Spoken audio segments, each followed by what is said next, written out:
Hi everyone, exam medicine channel में आप सभी का स्वागत है। हम बात करेंगे Allahabad university non teaching post recruitment 2024। जैसा कि आप सबको पता है कि आप सभी के सिलेबस में इंग्लिश टॉपिक को रखा गया है और इंग्लिश में भी कुछ आपके टॉपिक हैं जो डिसाइडेड हैं कि आपको वो चीज़ें पढ़नी है, जिसमें से एक है आपका सेंटेंस करेक्शन या एरर स्पॉटिंग आप कह सकते हैं। इस तरीके के प्रश्न आपको पूछे जाएंगे। आपको मैंने इससे पहले भी 2 या 3 वीडियो इसके लिए अवेलेबल कराई है, प्लेलिस्ट भी बनी है, वहाँ पर भी है, और जो चीज़ें बताई गई थी उसकी पीडीएफ टेलीग्राम पर दी गई थी। उसी के सीरीज़ में आज आगे बढ़ेंगे और आज हम देखने वाले हैं इम्पॉर्टेंट सेंटेंस करेक्शन। जो लोग पहले देखे होंगे उनको चीज़ें अच्छे से समझ में आएंगी, क्योंकि कुछ ऐसे रूल हैं जो कि आपको सिर्फ याद रख लेने हैं, क्योंकि सेंटेंस करेक्शन में बहुत सारी चीज़ों का पता होना ज़रूरी होता है।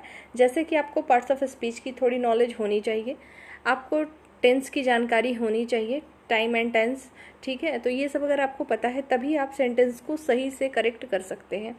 तो कुछ चीज़ें मैंने प्रीवियस वीडियो में बताई होंगी और जो इम्पोर्टेंट होंगे कि आपको लिखना भी चाहिए और याद करना चाहिए, तो उसके जो मैटर हैं इसी में ऐड कर दिए गए हैं। और कुछ ऐसे हैं जैसे कि फिक्स प्रीपोजिशन से होते हैं, जैसे कि कुछ ऐसे शब्द हैं कि उसके साथ जो प्रीपोजिशन आता है उसके अलावा नहीं आ सकता। तो ऐसे भी इसमें आपको देखने को मिलते हैं सेंटेंस जो कि आपको याद हो जाने चाहिए, क्योंकि एग्ज़ाम में आपको टॉप नहीं करना है। आपको सिर्फ इतना करना है कि आप जो है सही सही करेक्ट कर पाएँ और क्वालिफाई कर पाएँ अपने एग्ज़ाम को, ठीक है। तो इंग्लिश पूरा पढ़ने नहीं बैठना है, स्मार्ट तरीके से पढ़िए ताकि आप ज़्यादा से ज़्यादा चीज़ें कर पाएँ। मैंने आपको बताया था सेंटेंस करेक्शन हो या एंटोनिम्स, सिनोनिम्स, वन वर्ड्स हो, आप सभी लोगों को एसएससी या अदर एग्ज़ाम जहाँ कहीं भी इंग्लिश पूछी जाती है उसी इंग्लिश को पढ़ लेना है। सिर्फ अपने टॉपिक को देखिए और प्रीवियस ईयर में जो क्वेश्चन आए उनको लगाइए, उससे आप देखेंगे आप एग्ज़ाम में अपने अच्छे से कर लेंगे। 15 क्वेश्चन आपको पूछे जाएंगे। मैं शुरू से ही बता रही हूँ 15 क्वेश्चन हैं, पर ऐसा कोई ज़रूरी नहीं है कि वो 15 क्वेश्चन एग्ज़ाम में आपको दें। पिछली बार भी ऐसा ही था, लेकिन आपको इंग्लिश के और हिंदी के सभी सेक्शन के क्वेश्चन कम देखने को मिले थे। लेकिन आपको तैयारी अपने पूरे 15 क्वेश्चन की करके जानी है, यानी जितने टॉपिक हैं सभी को अच्छे से पढ़ के जाना है। तो आइए शुरू करते हैं, देखते हैं सेंटेंस करेक्शन में कौन कौन से क्वेश्चन हैं जो कि आपके लिए इंपॉर्टेंट होंगे। सबसे फर्स्ट क्वेश्चन हमारा है, despite of minimal use of technology they are able to manage everything is a simple manner। और डी में दिया है नो एरर। आपको इसी तरीके से कुछ सेंटेंस आएंगे, आपको बताना होगा कि किस सेक्शन में गलती है। अगर गलती नहीं है तो आप डी ऑप्शन को करेक्ट करेंगे। तो उसमें गलती कहाँ है? ऑप्शन ए में गलती है। क्यों गलती है? क्योंकि यहाँ पे डिस्पाइट के साथ ऑफ का प्रयोग गलत होता है। ऑफ कभी भी इसके साथ आप नहीं देखेंगे यूज़ में। तो अब ये जैसे अभी आपको एक चीज़ पता चली, तो जस्ट पेन कॉपी लीजिए और इसको नोट कहीं कर लीजिए कि डिस्पाइट के साथ हमें ऑफ का यूज़ नहीं करना है, ठीक है। नेक्स्ट आइए देखते हैं क्वेश्चन। अगला हमारा दिया हुआ है, Sri Lanka is an island country into the Indian Ocean south of India. सबसे पहली बात तो ये है कि यहाँ पे इनटू का प्रयोग नहीं होगा, ऑप्शन बी में गलती है, ठीक है। यहाँ पर इन का प्रयोग होगा, इनटू का प्रयोग नहीं होगा। प्रीपोजिशन कुछ अगर आपने, जैसे पार्ट्स ऑफ स्पीच का ही पार्ट है आपका प्रीपोजिशन भी, मैंने कहा ना सेंटेंस एरर के लिए आपको पार्ट्स ऑफ स्पीच की ज़रूरत पड़ती है। अगर डीपली नहीं पढ़ सकते तो ओवरऑल उसके बारे में समझ लीजिए और छोटी चीज़ें उसके बारे में जानते रहिए, तो आपको आसानी होगा समझने में, ठीक है। तो इनटू का ना प्रयोग होकर इनका प्रयोग होगा। इनटू का यूज़ तब करते हैं जबकि कोई चीज़ मूव की गति में होती है, मूव करती रहती है और बाहर से अंदर की ओर जाए, तब हम इनटू का प्रयोग करते हैं। पर यहाँ पर केवल इनका प्रयोग होगा। क्या हो जाएगा सही करेक्शन हमारा सेंटेंस कि Sri Lanka is an island country in the Indian Ocean south of India, ठीक है। ऑप्शन नंबर बी इसमें हो जाता है आपका राइट। राइट क्यों होता? क्योंकि ये रॉन्ग है, ठीक। आइए अगले क्वेश्चन को देखिए।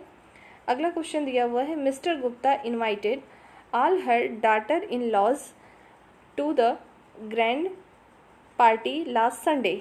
इस रूल को मैंने प्रीवियस ईयर वाले वीडियो में बताया था कि कहीं पर भी आपको डॉटर इन लॉ लिखा रहेगा या फादर इन लॉ कुछ भी लिखा रहे, कभी भी यहाँ पे लास्ट में यस या यस इस सबको नहीं जोड़ते हैं। हमेशा कहाँ ऐड करेंगे आप? डॉटर्स में। यहाँ पे यस होगा ना कि यहाँ, इसलिए ये गलत होगा। क्या हो जाएगा सही सेंटेंस? तो mister Gupta invited all her daughters in law to the grand party last Sunday. तो यहाँ पे आपकी गलती ऑप्शन बी में है, तो ऑप्शन बी को करेक्ट करेंगे और यहाँ पे जो है लॉज की जगह पे यस हट जाएगा और यस कहाँ आके लगेगा? डॉटर के पास, ठीक, तो ये सेंटेंस करेक्ट हो जाएगा। इसके नियम से रिलेटेड चीज़ें मैंने प्रीवियस में चूँकि लिखा दी थी, मतलब लिखा हुआ था, इस वजह से यहाँ पे मेंशन नहीं किया गया है। आज के सेक्शन में जो इम्पोर्टेंट है उसको मैंने आगे मेंशन किया है, आप देखते चलेंगे। अगला देखेंगे, every Sunday have to submit the assignment. Next देखेंगे, सॉरी देखिए यहाँ पे गलती से ये चीज़ हुई है, फिर से इसको देखेंगे कि एवरी स्टूडेंट है ना, every student have to submit the assignment by the this afternoon. तो यहाँ पर आप देखेंगे एवरी के साथ यहाँ पे हैव का प्रयोग गलत हो जाएगा। क्यों गलत होगा? क्योंकि इसके नियम को मैंने पहले ही बताया है, यहाँ पे हैज़ का प्रयोग होगा, हैव का प्रयोग गलत हो जाएगा। आइए आगे देखते हैं। नेक्स्ट हमारा दिया हुआ है माई सिस्टर इन लॉ। अब आप यहाँ पे देखेंगे तो इसमें कोई गलती नहीं है, इसमें गलती खोजने नहीं लगेंगे आप, ठीक। अभी जब हमने प्रीवियस वाला भी क्वेश्चन जब पढ़ा था तो मैंने बताया था कि डॉटर में यस ऐड होगा, लॉ में नहीं होगा, तो डॉटर्स इन लॉ था। यहाँ पर जो लिखा है माई सिस्टर इन लॉ, तो ये बिल्कुल करेक्ट है। आगे देखिए गलती कहाँ पर है, आप करेक्ट करिए अपनी तरफ से। पहले देखेंगे my sister in law who lives in Chennai have come to stay with us. ठीक है, आपने देखा कि यहाँ पर सिस्टर इन लॉ के साथ यहाँ पे लिव्स का प्रयोग हुआ है सिंगुलर, तो यहाँ पर भी हैव का प्रयोग नहीं होगा, ये गलत हो जाएगा। यहाँ पर क्या हो जाएगा, हैज़ का यूज़ हो जाएगा। देखिए जो इंग्लिश के आपको पीडीएफ दी जाती है उसको सिर्फ पीडीएफ देख लेने से आपको नहीं आएगा। ऐसा क्यों है? क्योंकि आप देख रहे हैं जैसा आप ये फॉर्मेट पढ़ रहे हैं सेम टू सेम इसको टेलीग्राम पे शेयर कर दिया जाएगा, तो उसमें क्या करेक्ट हो रहा है आपको नहीं पता चलेगा। इसलिए ज़रूरी है कि और किसी का आप देखें चाहे ना देखें, इंग्लिश का अगर आप पहले वीडियो देखेंगे फिर अपने से प्रैक्टिस करेंगे तो आपके लिए आसानी होगी। तो यहाँ पे हैव का प्रयोग गलत होगा, ऑप्शन नंबर सी आपका राइट हो जाएगा। आगे देखें, एक चीज़ और ध्यान रखेंगे, कभी कभी क्या होता है जो हम रूल पढ़े होते हैं तो गलतियाँ ध्यान नहीं देते और उसी पे टिक कर देते हैं कि हाँ गलती यहीं हो सकती है, पर ऐसा कोई ज़रूरी नहीं है कि आपने जो रूल पढ़े हैं वही गलती हो। तो ऑप्शन नंबर सी इसमें गलत हो जाएगा। गलत का मतलब हैव गलत है लेकिन राइट आंसर सी हो जाएगा। अगला देखेंगे, अगला दिया हुआ है Sunita is feeling little uncomfortable today because she is ill, so she can perform her work after having some rest for a while। देखिए इसको हमने शायद पहले भी आपको बताया है, little, a little, the little, few, a few और द फ्यू का प्रयोग बताया जा चुका है, प्रीवियस में देख लीजिएगा बताया गया है। अब यहाँ पर सबसे बड़ी बात यह है कि अगर आपने पहले देखा होगा तो ये चीज़ समझ में आएगी। देखिए जो यहाँ पे लिटिल लिखा है, कहीं पर भी आपको लिटिल देखने का मतलब लिखा रहता है तो उसका अर्थ हो जाता है कुछ भी नहीं, मतलब एकदम ना के बराबर, ठीक, कुछ भी नहीं। अगर यहाँ पर अगर अ लिटिल लिख दिया जाए तो थोड़ा कुछ, ठीक है, और द लिटिल लिख दिया जाए तो उसका मतलब क्या हो जाता है, जो कुछ भी है वो सब। देखिए इसके लिए इसमें गलती अगर हम बात करें कहाँ पर है तो यहाँ पे लिटिल का प्रयोग नहीं होगा, ठीक, और ऑप्शन नंबर ए आपका राइट हो जाएगा। आइए इसके लिए ज़रूरी है आप एक्सप्लेनेशन देखें और यहाँ पर मेंशन किया गया है, इसको पढ़ें। देखेंगे यहाँ लिटिल के स्थान पे अ लिटिल का प्रयोग होगा। लिटिल का अर्थ क्या होता है, कुछ नहीं, जैसे मैंने कहा ना के बराबर। अ लिटिल का प्रयोग क्या हो जाता है, इसका मतलब होता है कुछ या थोड़ा। द लिटिल का मतलब होता है जो कुछ है थोड़ा, मतलब जितना है वो पूरा आ जाएगा।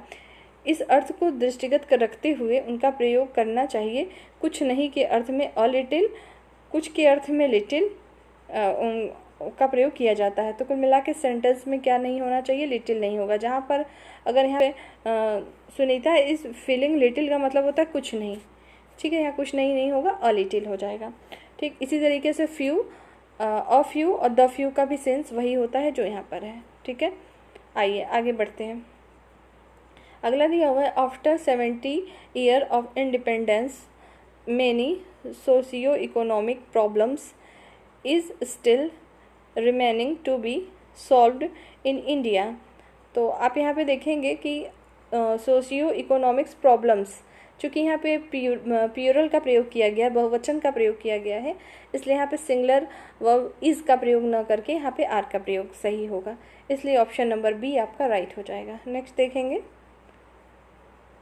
unless you do not give up bad habits you will suffer जब आपको ये चीज़ें पढ़ाई गई थी तो इसके पहले भी अनलेस और अनटिल के लिए रूल बताया गया था। कहीं भी सेंटेंस में आप अनलेस और अनटिल का प्रयोग देखें तो सबसे पहले ये देखना चाहिए कि उसके साथ कोई निगेटिव वर्ब तो यूज़ नहीं हो रहा है। तो यहाँ पे नॉट का प्रयोग किया गया है, जो कि गलत है। गलत क्यों है? क्योंकि अनलेस और अनटिल जो है अपने आप में नकारात्मक शब्द होते हैं, उसके साथ कोई भी नकारात्मक और शब्दों का प्रयोग नहीं किया जाता, इसलिए नॉट का प्रयोग नहीं होगा और ऑप्शन नंबर ए आपका राइट हो जाएगा। ठीक है, जो चीज़ें हम मेंशन नहीं, अगर आप भूल सकते हैं तो खुद से कॉपी पेन लेके उस चीज़ को लिख लेंगे। इस एग्ज़ाम के लिए तो इम्पॉर्टेंट है ही, आगे आने वाले भी एग्ज़ाम के लिए इम्पॉर्टेंट होगा आपके लिए। और ये सभी जो क्वेश्चन कराए जा रहे हैं ये किसी न किसी पेपर में पूछे गए हैं, एसएससी के पेपर में हो या अदर एग्ज़ाम के। देखेंगे, mister Gupta with his wife and younger brother were parents at the station. देखिए, इसका कुछ रूल होता है। अगर आप इस सेंटेंस को पढ़ रहे होंगे तो आपको सब कुछ करेक्ट समझ में आ रहा होगा। फिर से पढ़िए, mister Gupta with his wife and younger brother were parents at the station. तो इसको पढ़ने में सब सही लग रहा है, यहाँ पे वर का प्रयोग भी आपको सही समझ में आ रहा होगा, लेकिन जो नियम जानते हैं उनको समझ में आएगा कि ये वर का प्रयोग जो दिया है वर यहाँ गलत है। क्यों गलत है?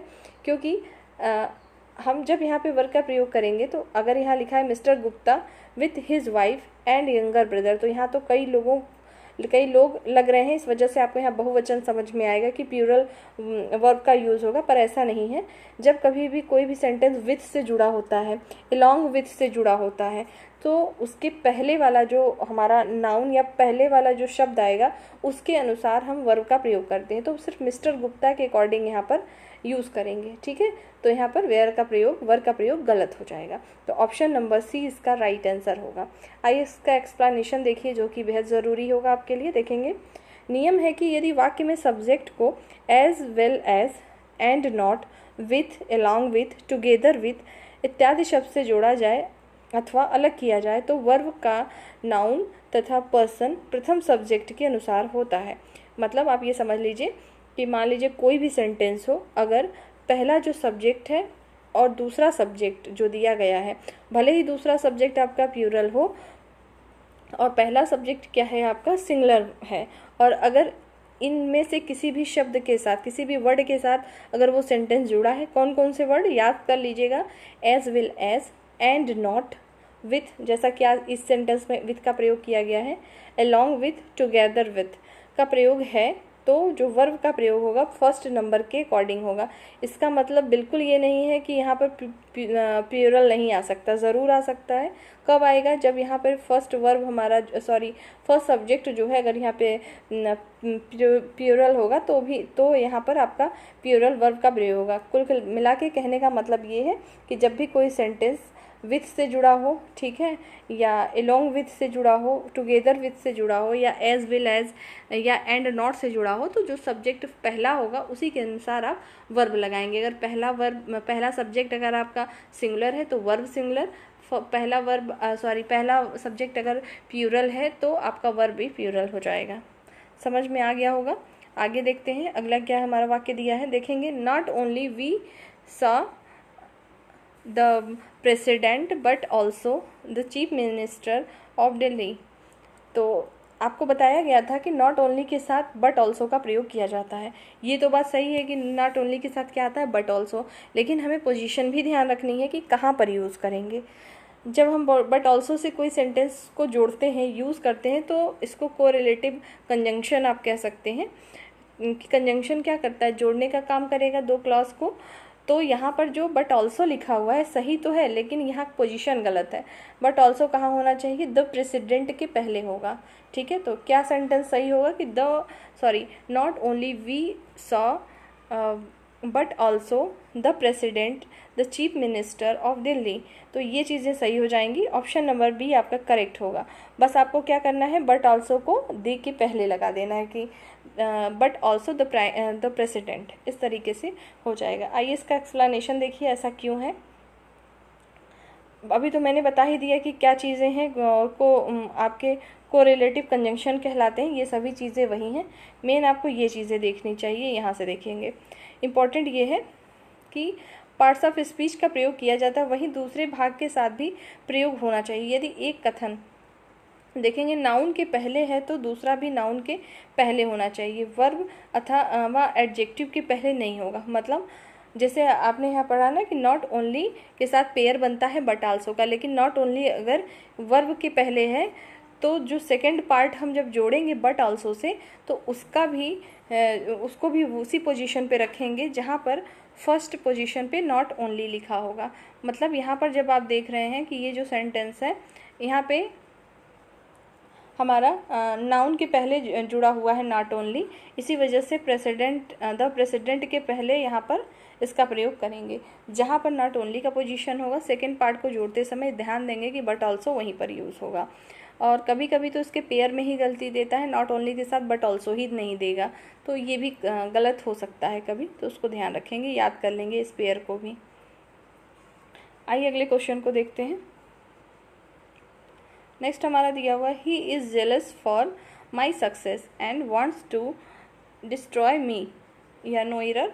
तो इस सेंटेंस में गलती कहाँ है? ऑप्शन ए में गलती कहाँ है? फॉर। यहाँ फॉर का प्रयोग नहीं होगा, जेलस के साथ फॉर का प्रयोग नहीं किया जाता है, तो ये फिक्स्ड प्रीपोजिशन है, इसको आपको याद रखना होगा। देखेंगे फॉर का प्रयोग हुआ है जो कि अशुद्ध है, जेलस के पश्चात प्रीपोजिशन ऑफ का प्रयोग किया जाता है। तो ये अब आपको याद रख लेना है कि जेलस कहीं पर भी होगा उसके साथ कोई भी प्रीपोजिशन देगा सब गलत होगा, सही क्या होगा? ऑफ सही होगा। तो ये चीज़ें याद रखनी है। तो ये फिक्स्ड प्रीपोजिशन है। कुछ इंपॉर्टेंट फिक्स्ड प्रीपोजिशन होंगे और कुछ फ्रेजल वर्ब होंगे जो कि डायरेक्ट सेंटेंस में प्रयोग किए जाते हैं, उसको याद करना पड़ेगा। तो उससे रिलेटेड भी चीज़ें अलग से आपको दे दी जाएंगी। फिलहाल उम्मीद करते हैं जितनी चीज़ें आज के इसमें क्लास में बताई गई हैं सभी आपको समझ में आए होंगे। इसको रिवीजन अच्छे से करते चलेंगे, बाकी प्रीवियस भी जो बताया गया उसको रिवीजन करिए और इसको टेलीग्राम पर शेयर कर दिया जाएगा जो आप पीडीएफ देख रहे हैं। लेकिन फिर से दोहरा दूं कि जो आपको यहाँ पे चीज़ें बताई गई हैं वीडियो में, ख़ास तौर से सिर्फ इंग्लिश में, तो उसको आप पहले वीडियो देखेंगे, फिर अगर आप देखेंगे पीडीएफ तो आपको समझ में आएगा, क्योंकि पीडीएफ में कोई आंसर आपको मार्क करके नहीं दिया जा रहा है कि क्या सही है और क्या गलत है। बाकी आप प्रैक्टिस के तौर पे कहीं से कुछ भी पढ़ सकते हैं। नेक्स्ट वीडियो में हम नई टॉपिक के साथ फिर मिलेंगे। कंटिन्यू पढ़ाई करते रहें, ध्यान रखें। जय हिंद।